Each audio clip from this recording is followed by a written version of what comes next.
Hello दोस्तों, last time हमने पढ़ा था स्लेव डायनेस्टी। लास्ट टाइम हमने जब बात करी थी, हमारा स्लेव डायनेस्टी ऑलमोस्ट ख़त्म हो चुका था। जिसको ख़त्म किसने किया था? जिसे ख़त्म करा था हमारा मलिक फ़िरोज़ ने। ठीक है, जिसने अगली डायनेस्टी बनाई, खिलजी डायनेस्टी। और किस नाम से ये रूलर बना? ये बना जलालुद्दीन फ़िरोज़ खिलजी के नाम से। ठीक है, तो आज हम खिलजी डायनेस्टी शुरू करने जा रहे हैं।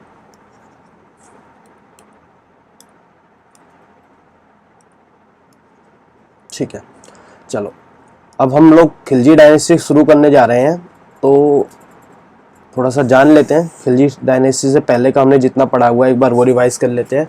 स्लेव डायनेस्टी का आखिरी पावरफुल रूलर कौन था? गयासुद्दीन बलबन। आखिरी रूलर कौन था? कैमूर्स। ठीक है, और क्या पूछे? बाकी तो क्वेश्चन देंगे तुम्हें अच्छे वाले, तभी रिवाइज हो, पता चलेगा तुम्हारा कितना हो रहा है। ठीक है, चलो तो भाई आखिरी रूलर कौन था? कैमूर्स। जो कैसे बना था? जो गयासुद्दीन बलबन के पोते को मारकर, यानी कि कैकुबाद को मारकर अगला रूलर बना था। ठीक है, चलो ये बात तो हमारी हो गई। अब बात आती है वो ये है कि भाई खिलजी डायनेस्टी में सबसे पहले दो चीजें याद रखना कि सबसे कम टाइम पीरियड पे जिसने रूल किया वो यही डायनेस्टी है। अगर आप इसका टाइम पीरियड देखोगे तो लगभग 30 साल है, मतलब 3 डिकेड्स।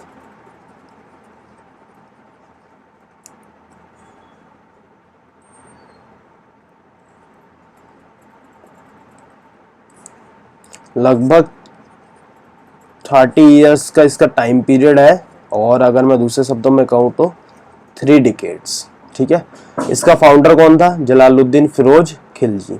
ठीक है, इसका असली नाम क्या था वो अभी हम बात करेंगे जब मैं इसके ऊपर स्पेसिफिक आऊँगा। ये 2 पॉइंट अभी याद रखना खिलजी डायनेस्टी के बारे में। पहला कि ये सबसे कम रूलिंग पीरियड है दिल्ली सल्तनत में, सबसे कम इसी डायनेस्टी ने रूल किया है, लगभग 30 साल। स्लेव डायनेस्टी में मोर देन 100, तुगलक भी ऑलमोस्ट 100 होगा, और बाकी सैयद वैयद जो छोटी मोटी डायनेस्टी आएंगी। पावरफुल डायनेस्टी यही था जिसने सबसे ज़्यादा रूल किया था। ठीक है, और भी डायनेस्टी है लेकिन सबसे मेन इसको कम मतलब कंसिडर किया जाता है। ठीक है, और मोस्ट फ्रिक्वेंटली यही क्वेश्चन आता है। अब जो हमारी बात आती है भाई जलालुद्दीन फ़िरोज़ खिलजी के बारे में, तो देखो इन्होंने करा क्या था।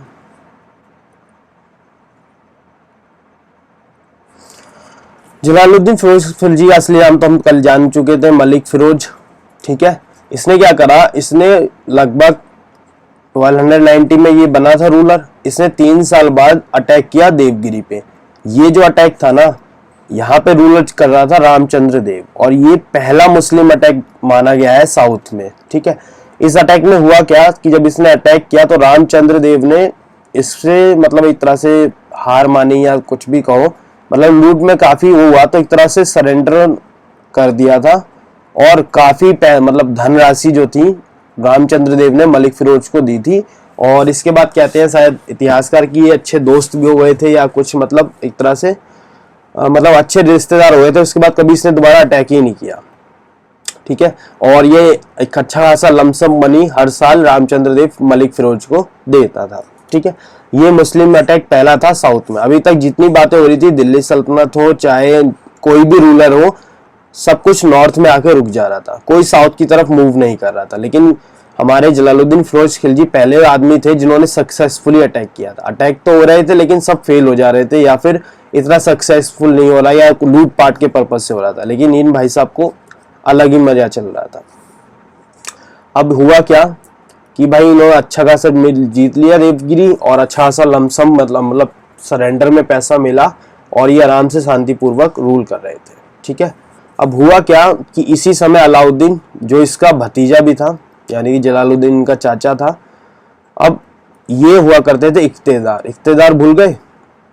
इल्तुतमिश द्वारा शुरू किया गया था, जिसमें एक प्रोविंस या एक जमीन का हिस्सा किसी एक आदमी को दिया जाता था, जिसको हेड बना दिया जाता था, जिसको कहा जाता था इख्तेदार। वो पूरी इस प्रॉपर्टी को मैनेज करता था, और यहाँ से जनरेट होने वाला रेवेन्यू वो सीधा ट्रेजरी में मतलब खजाने में पहुंचाता था दिल्ली सल्तनत के।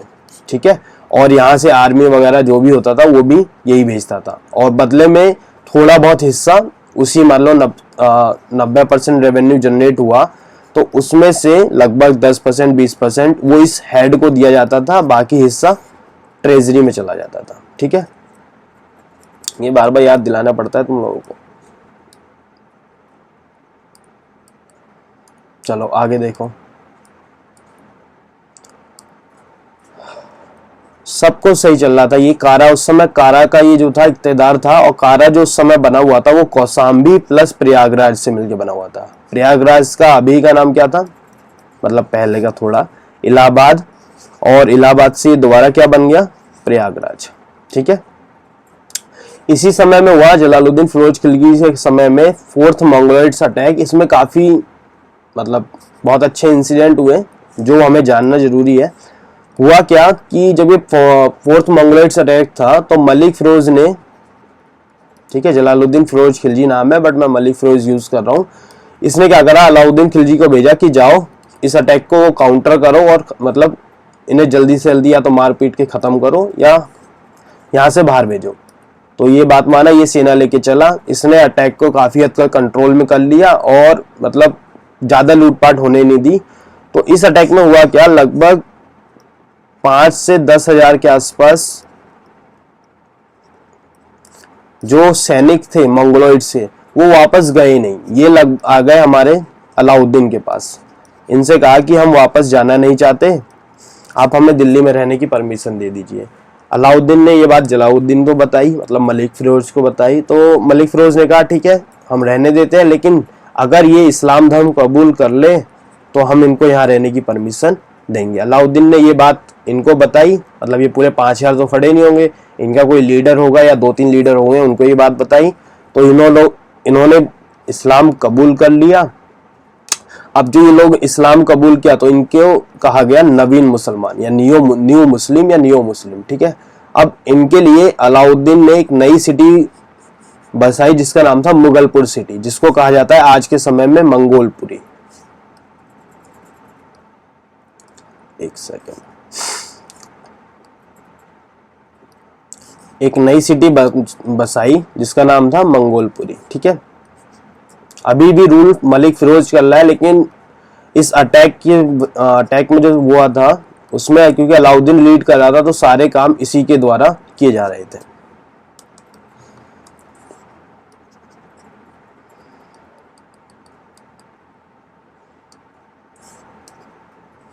तो मंगोलपुरी मतलब हमारा नया शहर बना, किनके लिए बनाया गया था, इनके लिए। और ये किसके लिए शहर इस्टेब्लिश किया गया था, जो हमारे मंगोलॉइड्स के सेना थे या जो सोल्जर्स थे जो वापस गए नहीं। अब कुछ लोग कहते हैं ये प्रिजन ऑफ वॉर थे, पीओडब्ल्यू जानते हो ना, प्रिजन ऑफ वॉर के कैदी बना लिए गए थे, इनको सही यूज में लाने के लिए ऐसा किया गया था। अब अलग अलग रीजन दिए जाते हैं, बट इंपॉर्टेंट क्या था कि ये दिल्ली में ही रह गए थे, तो इनके लिए नई सिटी मंगोलपुरी बसाई गई थी। अब एक और घटना सुनो, ये आगे चल के बहुत ज्यादा विद्रोह करेंगे। ठीक है, और अलाउद्दीन ही इनको मारने का मतलब पूरा खत्म करेगा कि इन पूरी शहर को खत्म ही कर दो। अब आगे देखो, आगे हुआ क्या कि हाँ, एक सवाल और आता है कि जो ये 1000 सैनिक है जिन्होंने इस्लाम धर्म कबूल किया, इससे पहले इनका रिलीजन क्या था। तो ये इससे पहले बुद्धिस्ट को फॉलो करते थे, बुद्धिज्म को। ठीक है, चलो अब हुआ क्या कि 1296 में अलाउद्दीन भाई साहब पहुंचे देवगिरी, और अपनी जो इसके पास सेना थी उससे इसने आक्रमण किया और वहां से लूटपाट करके जो भी सारा खजाना लूटा था ये अपना कारा वापस चलेगा लूटपाट के। और जब ये बात मलिक फिरोज को पता चली तो वो मतलब जो भी लूटपाट से पैसा आया है उसे लेने के लिए, और क्योंकि इसने एक तरह से इसके दोस्त पे हमला किया है तो उसका पता करने के लिए ये पहुंचे कारा पे। जब ये कारा पहुंचे तो अलाउद्दीन ने पहले से ही एक प्लान बना रखा था इसको मारने का, जलालुद्दीन फिरोज खिलजी को। इसको मारने का एक प्लान बना रखा था जिसमें उसने काफी अच्छे से प्लॉट कर रखा था, और जब ये कारा आया तो इसे धोखे से मार दिया। अगर आपने पद्मावत मूवी देखी होगी तो उसमें अलाउद्दीन खिलजी को यही करते हुए दिखाया गया है। ठीक है, बट वो बात अलग है, वो कोटेशन अलग है, क्योंकि वो लूटपाट करके आता है जिसमें देखा है पानी में एक लड़की खड़ी रहती है और सारा खोज खजाना पड़ा रहता है, और जब हमारा मलिक फिरोज एंटर होता है तो वो कहता है कि क्या बात है भतीजे, सारा मतलब लूट के आया और हमारे पास नहीं लाए, और एक ताबीज सा वो गले में पहना रहता है जो कहता है कि हर किसी पे मेरा अधिकार है, तो मलिक फिरोज से वो छीन लेता है, सॉरी अलाउद्दीन से वो छीन लेता है। और फिल्म में तो ये दिखाया कि मलिक कफूर जलालुद्दीन ही गिफ्ट देता है, लेकिन ऐसा है नहीं, आगे हम पढ़ेंगे मलिक कफूर कैसे मिला। लेकिन अभी के लिए समझ लो ये कारा में ही इसे मारा गया था धोखे से।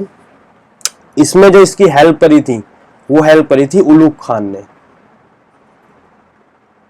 अब ये उलूग खान वो गयासुद्दीन बलबन नहीं है, ये एक तरह से मतलब चचेरा भाई समझ लो अलाउद्दीन का हुआ करता था जो दिल्ली में रहता था, और इसने काफी मतलब हद तक इस मामले में हेल्प करी थी और अलाउद्दीन को अगला सुल्तान बनाने में काफी मदद करी थी, ठीक है।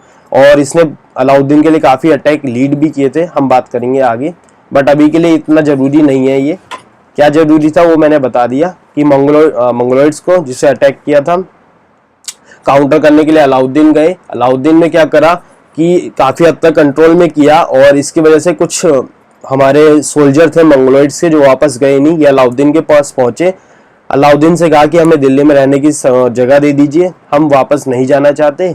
अलाउद्दीन ने ये बात जलालुद्दीन को बताई, मलिक फिरोज को बताई। मलिक फिरोज ने कहा ठीक है रहने देंगे, लेकिन अगर आप इस्लाम कबूल कर लें।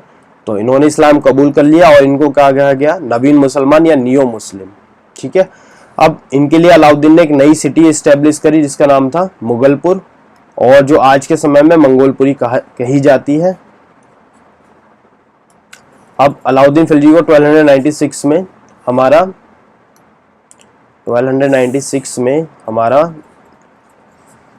हमारा मार दिया गया था अलाउद्दीन द्वारा, क्योंकि इसने पूरा षड्यंत्र रचा हुआ था कि ये आएगा और इसे मार दिया जाएगा। आगे देखो 1296 में हमारे जलालुद्दीन फिरोज भाई साहब मारे गए अलाउद्दीन द्वारा, ठीक है। अब अलाउद्दीन का असली नाम याद रखना, अली गुरसफा, ठीक है। ये पहला सुल्तान था जिसके पास स्टैंडिंग आर्मी हुआ करती थी। स्टैंडिंग आर्मी मतलब कि आर्मी इसके पास पहले से ही रिजर्व रहती थी, ये नहीं कि अटैक होने वाला है तो तुम नए फार्मर्स जो भी इसके शहर में रहते थे उनको बुलाओ, ट्रेनिंग दो, करो। इसके पास स्टैंडिंग आर्मी रहती थी, जैसे ही अटैक होगा वो इसका इस्तेमाल कर लेगा, ठीक है। ये पहला सुल्तान था जिसने रखा, और ये रखना इसके लिए जरूरी भी था क्योंकि मंगोल्स का अटैक जो था वो बहुत ही फ्रिक्वेंट हो गया था, और कभी कभार साउथ से भी रिवॉल्ट की मतलब अटैक होना शुरू की चांसेस रहते थे। इसी वजह से या तुर्किश मतलब अफगानिस्तान की तरफ से तो इसे स्टैंडिंग आर्मी रखनी जरूरी हो गई थी। ये अपनी आर्मी को सैलरीज दिया करता था, ठीक है। इसका रॉयल पॉइंट हुआ करता था अमीर खुसरो, ठीक है। इनके बारे में मैं पूरी बात करूंगा लेकिन अगले लेक्चर में, ठीक है। अभी के लिए बस इतना समझ लो, इसका रॉयल पॉइंट हुआ करता था अमीर खुसरो, ठीक है। ये बहुत ही फेमस इंसान थे अमीर खुसरो, इनके बारे में स्पेसिफिक बात करूंगा मैं लेकिन अगली वीडियो में, ठीक है। इनसे रिलेटेड जितने भी फैक्ट्स हैं वो सारे मैं एक ही जगह डिस्कस कर दूंगा ताकि आप लोगों को वहीं पे नोट कर लें और इसके रिवाइज कर लें, ठीक है। ठीक है, अब हुआ क्या 1296 में तो ये भाई साहब रूलर बने थे। अब 2 साल बाद ये गए गुजरात मिशन पे। गुजरात मिशन में जब वहां पे मतलब जीत हासिल की और वहां से लौटते समय इन्होंने एक गुलाम खरीदा जिसका नाम था मलिक कफूर, ठीक है। और ये एक ये था, ठीक है। इसको खरीदा था 1000 दिनारी में, इसलिए कभी कभार इसको 1000 दिनारी भी मतलब कहा जाता है, ठीक है, क्योंकि 1000 दिनारी में इसको परचेज किया गया था। ये काफी शातिर इंसान था और काफी मतलब टैक्टिक्स बहुत अच्छे वार्स के जानता था। तो मलिक कफूर ने पहले इसका तो अपना वो बनाया जो कप बियरर होते हैं, मतलब सेवा करने वाला नौकर, लेकिन जब इसकी काबिलियत देखी तो इसको कमांडर इन चीफ बना दिया, अपनी सेना का सेनापति बना दिया, ठीक है। चलो अब बात आगे करते हैं। अब हुआ क्या कि सब कुछ तो रिलैक्स होके सब मस्त चल रहा था। 1292 में इन्होंने ये जीता। अब इसके बाद क्या हुआ कि ये आगे निकले, एक सेकेंड,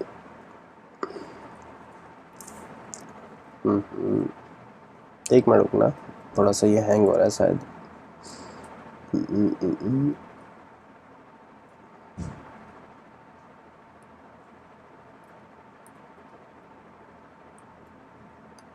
ठीक है। अब हुआ क्या, हुआ ये कि 1298 में तो हमारा गुजरात मिशन हुआ। 1303 में ये चित्तौड़ मिशन गया, लेकिन इससे पहले एक और घटना हुई थी, उसके बारे में जान लो। लगभग 1301 में हुआ सीज ऑफ रणथंभौर। ठीक है, गुजरात में ये है रणथंभौर। ठीक है, स्पेलिंग एक बार देख लेना, रणथंभौर। इसको लीड मतलब इसको इसने परमिशन दी, लेकिन इस अटैक को जो लीड किया था ये किया था उल्लूक खान ने। उल्लूक खान इसका चचेला भाई था, जिसने काफी हद तक सक्सेस पाई थी और काफी मतलब आर्मी से लूटपाट करी और वहां पे काफी कंट्रोल भी कर लिया था। ठीक है, ये जानना कई बार पूछ लेता है सीज ऑफ रणथंभौर किसके समय में हुई थी। तो 1301 में अगर बात करें तो वो उल्लूक खान द्वारा करी गई थी, लेकिन अलाउद्दीन खिलजी के लिए मतलब कंट्रोल में, क्योंकि जो राजा था वो अलाउद्दीन खिलजी था, मतलब सुल्तान। ठीक है, अब बात हुई कि 1303 में हुआ चित्तौड़ मिशन। ठीक है, और इसी में पहली बार अलाउद्दीन खिलजी ने देखा जौहर। अब ये जौहर क्या होता है? जौहर राजपूतों में एक प्रैक्टिस हुआ करती है, जिसमें जब बाहर से आक्रमण होता है तो जो किले की सभी या फिर पूरे राज्य की जितनी महिला है वो अपनी रिस्पेक्ट इज्जत बचाने के लिए एक बड़ी सी आग जला के उसमें आत्मदाह कर लेती है। ठीक है, ये तब किया जाता है जब बाहर से आक्रमण हो और हमारी सेना मतलब राजपूतों की सेना हार रही हो या हार चुकी हो। ठीक है, तो अपनी इज्जत बचाने के लिए वो आत्मदाह कर लेते हैं। ठीक है, ये जौहर इसने पहली बार देखा था यहाँ पे।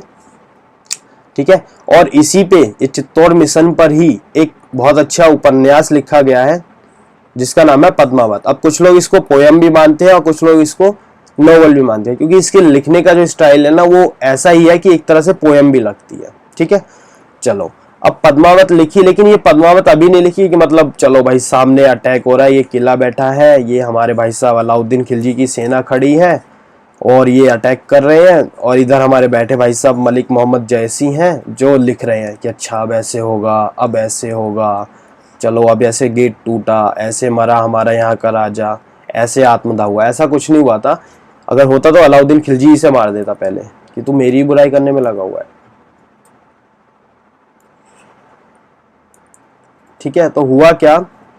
हुआ ये कि ये जब हो गया, इसमें फर्स्ट टाइम मतलब जौहर देखा, और इसी जो नोवेल लिखी है पद्मावत इसी चित्तौड़ मिशन के ऊपर लिखी थी, लेकिन इसका जो राइटर है वो मलिक मोहम्मद जैसी है, जिसने लगभग 1540 से 45 के बीच में लिखी थी। इस समय जो रूलर हुआ करता था वो शेरशाह सूरी हुआ करता था, शेरशाह सूरी। ठीक है, अभी शेरशाह सूरी तो आया नहीं, अभी हम बहुत दूर हैं। अभी हम कहां पर हैं? अभी हम 14th सेंचुरी में एंटर किए, मतलब 1300 स्टार्टिंग में है। ठीक है, तो इतना पैनिक मत होना कि शेरशाह सूरी कहां से आ गया, वो जब आएगा मैं उस समय डिस्कस करूंगा।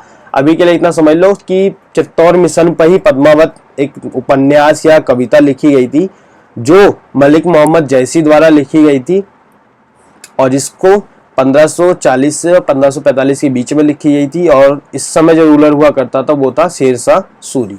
ठीक है, अब अगला देखो, यहाँ पे सबसे इंपॉर्टेंट कहानी। अभी तक कोहिनूर डायमंड के नाम भी कोई चीज होती ही नहीं है नॉर्थ इंडिया में। ठीक है, अब हुआ क्या? 1306 में साउथ इंडिया मिशन पे अलाउद्दीन ने भेजा, लेकिन खुद नहीं गया, इसने मलिक कफूर को भेजा कि जाओ और साउथ इंडिया को जीत के हमारी डायनेस्टी हमारे राज्य में मिला लो। ठीक है, 1308 में ये पहुंचे पहले तो तेलंगाना, और तेलंगाना में उस समय जो रूलर कर रहे थे,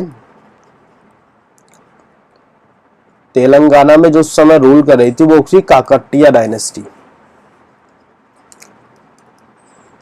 इनकी कैपिटल जो हुआ करती थी वो थी वारंगल।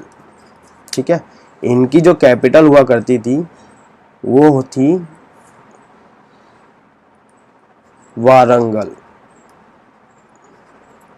ठीक है, हिंदी में भी लिख देता हूं वारंगल। एक मिनट मुझे कंफर्म कर ले देना ये। ठीक है, वारंगल। ठीक है, क्या है ना यार, हिंदी मैंने कभी मतलब इतना पढ़ी है, बस मैंने 8वीं क्लास तक जो मानो पढ़ी है, उसके बाद मैंने हिंदी कभी देखी नहीं है, तो कभी बार ना मैं डाउट में आ जाता हूँ कि सही लिख रहा हूँ या नहीं। ठीक है, तो वारंगल कैपिटल थी। ये तेलंगाना में काकटिया डायनेस्टी रूल कर रही थी, जिनकी कैपिटल थी वारंगल। यहाँ का जो रूलर था वो था रुद्र प्रताप देव।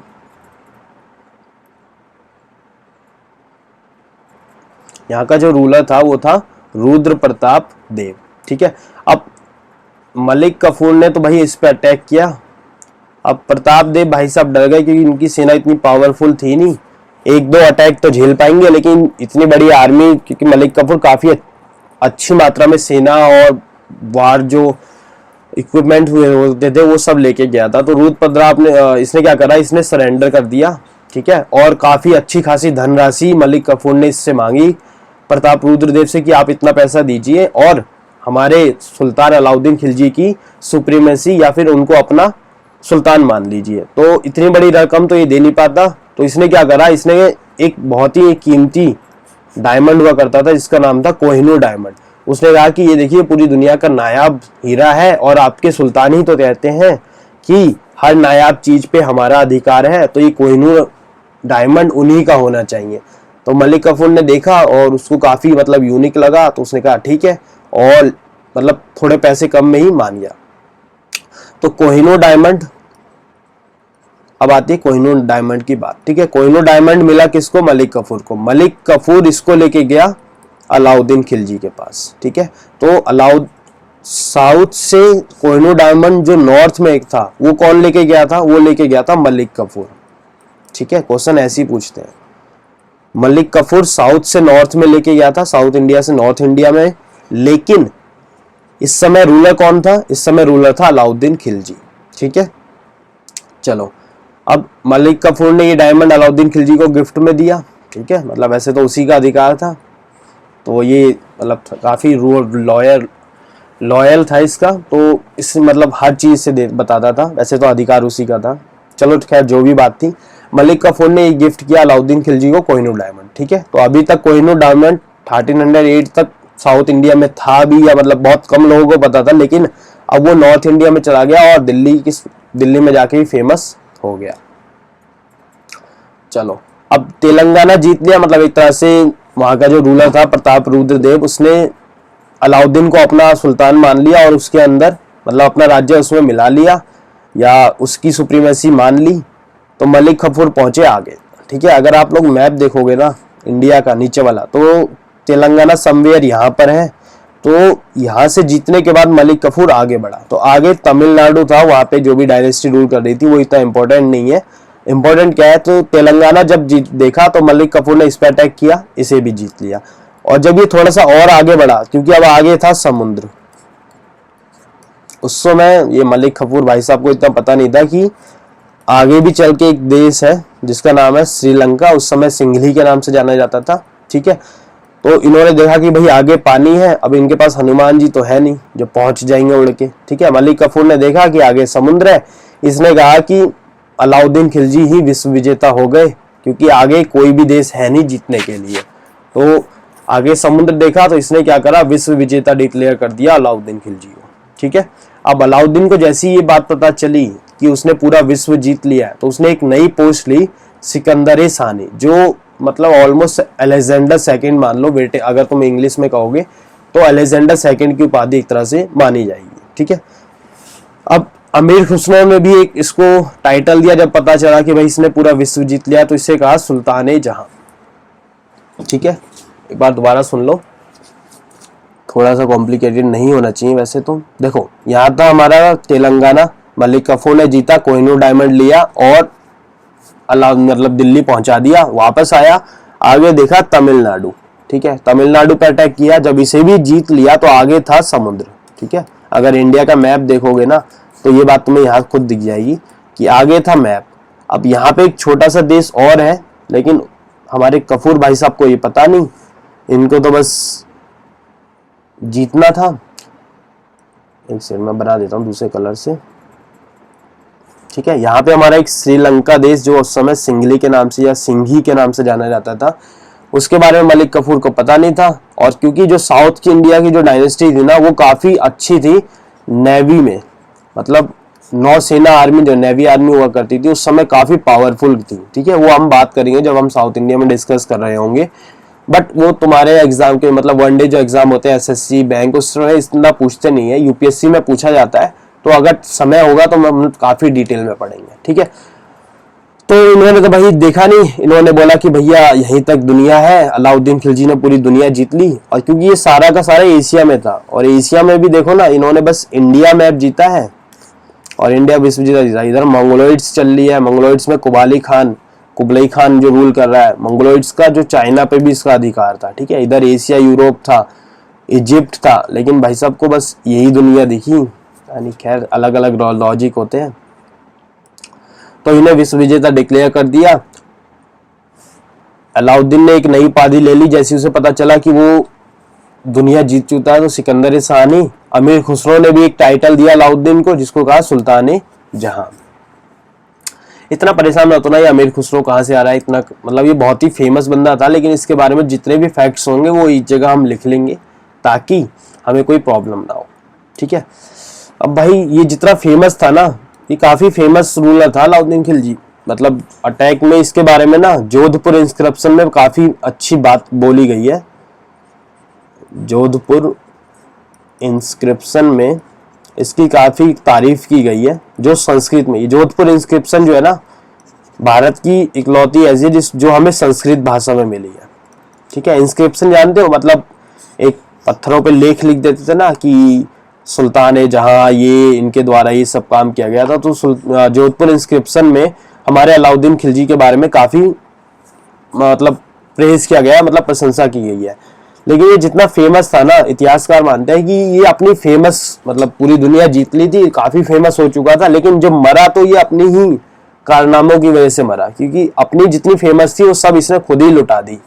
हुआ क्या कि जब ये भाई सुल्तान बन गए, अब कुछ बचा नहीं इनके पास जीतने को, तो लगे अपनी ही जो दिल्ली की जनता थी उनको ही लूटना शुरू कर दिया। इसने क्या करा, इसने बहुत तरह के टैक्स अप्लाई किए, ये टैक्स वो टैक्स। देखो क्या इसने अप्लाई किया, जजिया और जकाकत।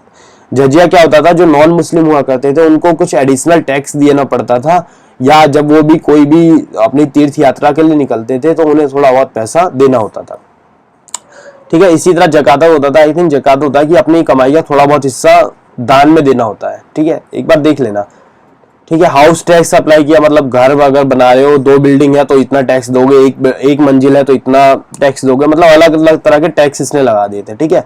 मतलब अगर पक्का घर है तो उसका अलग टैक्स लगेगा, टाइल्स फ्लोर में लगी हुई है एकदम, मतलब अच्छे खासे मार्बल्स लगा रखे तो अलग टैक्स दोगे, मतलब काफी अच्छी वैरायटी में बनाया था। फिर ठीक है, इसने एग्रीकल्चर टैक्स, मतलब ज्यादा खेती करोगे तो ज्यादा टैक्स देना होगा।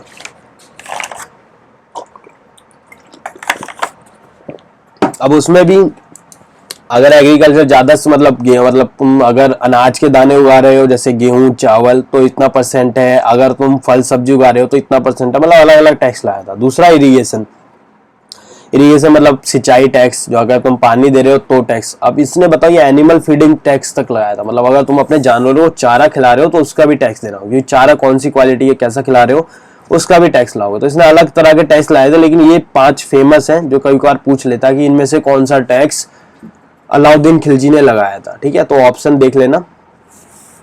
आगे देखो, आगे हुआ क्या कि भाई इसने बहुत अच्छे काम भी किए थे। इसने क्या करा, करप्शन को बंद करने के लिए और जो भी जितने तरह के इसने टैक्स बना रखे थे उन सबको कलेक्ट करने के लिए इसने एक नया पोस्ट बनाई या नया डिपार्टमेंट क्रिएट किया, जिसको कहा गया दीवाने मुसत खैराज, ठीक है। एक नया इसने डिपार्टमेंट बना दिया जिसका काम क्या था, करप्शन रोको, मतलब जो धांधलेबाजी हो रही थी उसे रोको, और कलेक्शन मतलब जो धनराशि जनरेट होती है उसका रेवेन्यू कलेक्ट करो, ठीक है। ये पहला ही सुल्तान है जिसने मार्केट में प्राइस, कमोडिटी का प्राइस और इन्फ्लेशन मतलब महंगाई भी और दाम दोनों को कंट्रोल किया था, ठीक है। अब इसने कुछ फेमस काम भी किए थे, जैसे इसने अलाई दरवाजा बनवाया था, अलाई मीनार बनवाया था। ये अलाई मीनार भूल गए, कुतुब मीनार के पास में, मतलब दुनिया की हर नायाब चीज पे इसी का अधिकार है, इसी मकसद से बनाना शुरू किया, लेकिन एक ही फ्लोर बना पाए और चल बसे, ठीक है। सीरी फोर्ट हौज खास दिल्ली में काफी फेमस जगह है, ठीक है, और सीरी फोर्ट, ठीक है। तो इसने कुछ फेमस मॉन्यूमेंट्स भी बनवाए थे इसने। अब क्योंकि इसके पास स्टैंडिंग आर्मी हुआ करती थी, अब स्टैंडिंग आर्मी जब हुआ करती थी तो इसे पता था कि जो लोग प्रॉक्सी लगाते बहुत थे, प्रॉक्सी जानते हो, मतलब अपनी जगह तुम सैलरी तुम अपने नाम पे लो लेकिन काम करने तुम ना जाओ, किसी और को भेज दो, ठीक है। तो ये प्रॉक्सी बहुत ज्यादा होने लगी जब इसके पास स्टैंडिंग आर्मी थी। जब अटैक होता था तो ये अपनी जगह किसी मतलब कमजोर इंसान को भेज देते थे या कोई दूसरे फार्मर्स को भेज देते थे, और जिसकी वजह से मतलब सेना में काफी एफिशिएंसी बहुत कम हो गई थी, ठीक है। तो इसने एक नया सिस्टम शुरू किया जिसका नाम था हुलिया दाग सिस्टम, अब ये सिस्टम था क्या, तो ये जरा ध्यान से समझना। हुलिया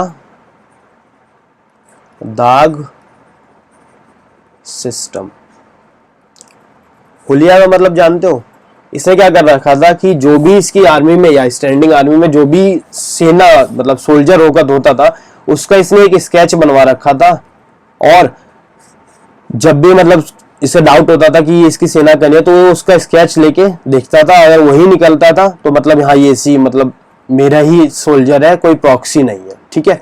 और इसने दाग सिस्टम शुरू किया था घोड़ों के लिए, क्योंकि अलग अलग प्रांत थे, जैसे दिल्ली हो गया, साउथ इंडिया में था, और अलग अलग प्रांत से, क्योंकि घोड़े सब जगह से आते थे स्टैंडिंग आर्मी में, तो ये पता करने के लिए कि ये घोड़ा कौन से प्रोविंस का है, उसने एक दाग सिस्टम मतलब घोड़े के ऊपर एक दाग लगाना शुरू कर दिया ताकि पता चल सके कि ये किस प्रोविंस से बिलोंग किया करता था या किस इख्तेदारी से ये घोड़ा आया है। तो हुलिया दाग सिस्टम शुरू किया जिसमें अपने सोल्जरों का हुलिया बनाना, ताकि स्केच बना के रखता है ताकि अगर डाउट हो तो चेक कर ले कि प्रॉक्सी तो नहीं है, ठीक है। और जो पकड़ा जाता था उससे और जिसकी जगह पे ये आया है दोनों को मार देता था, ठीक है। अब भाई 1316 में इतना तो इतने मतलब आक्रमण कर लिया, जनता ही से बददुआ देने लगी, बेचारा 1316 में ही मर गया। और अपनी तोम इसने जो बनाई इसने कुतुब मीनार में, ये तो मर गया था किसी दूसरे के द्वारा, कुतुब मीनार के आसपास ही इसकी कब्र है, ठीक है। उस समय की सबसे फेमस जगह ही यही थी कुतुब मीनार, ठीक है। अब ये मत कहना कि भैया हमारा ये जामा मस्जिद भी थे, जामा मस्जिद है लेकिन वो भाई मुगल डायनेस्टी जब पढ़ेंगे ना तब हमारी बनवाई गई थी, अभी तक कुछ नहीं था जामा मस्जिद का, ठीक है। तो कुतुब मीनार ही एक लौती उस समय की फेमस मॉन्यूमेंट्स हुआ करती थी दिल्ली की, ठीक है। चलो अब भाई ये था हमारा अलाउद्दीन खिलजी के बारे में। अब हम जो अगली वीडियो शुरू करेंगे, ये वीडियो आई थिंक ज़्यादा बड़ी है नहीं और मैं ज़्यादा कॉम्प्लिकेट करना नहीं चाहता। अभी के लिए आप क्या करना कि अगर आप लूसेंट पढ़ रहे हो, जो भी पढ़ रहे हो, ठीक है, लूसेंट हो गया या आर्यन की जीके पढ़ रहे हो, उसमें से ये खिलजी डायनेस्टी का पोर्शन पढ़ लेना, बहुत छोटा है, ज़्यादा है नहीं। और अगर ज़्यादा टाइम है मतलब तुम्हारा भी कोई एग्जाम नहीं आ रहा तो एनसीईआरटी उठाना 6वीं और 7वीं की, उसमें तुम्हें अलाउद्दीन के बारे में मिल जाएगा, इसके जितने भी इसने अटैक किए थे, और काफी अच्छा उन्होंने मैप बना रखा है, उस मैप के थ्रू बता रखा है, ठीक है। कल की वीडियो जो हम बात करेंगे कि अलाउद्दीन खिलजी के मरने के बाद इसी का बेटा मुबारक शाह खिलजी जो अगला रूलर बना, ठीक है, ये ज्यादा कोई पावरफुल रूलर नहीं था, मतलब 5 मिनट मैक्सिमम लगेगा। और इसी के साथ मैं अमीर खुसरो के बारे में बात करूंगा, मतलब अगली वीडियो 20 से 25 मिनट की बनेगी और काफी अच्छे डिटेल हम उसमें जान लेंगे, ठीक है। कल खिलजी डायनेस्टी खत्म होगी और उसके बाद हम शुरू करेंगे तुगलक डायनेस्टी, ठीक है। तो जब तक के लिए धन्यवाद, आगे पढ़ते रहो, थैंक यू।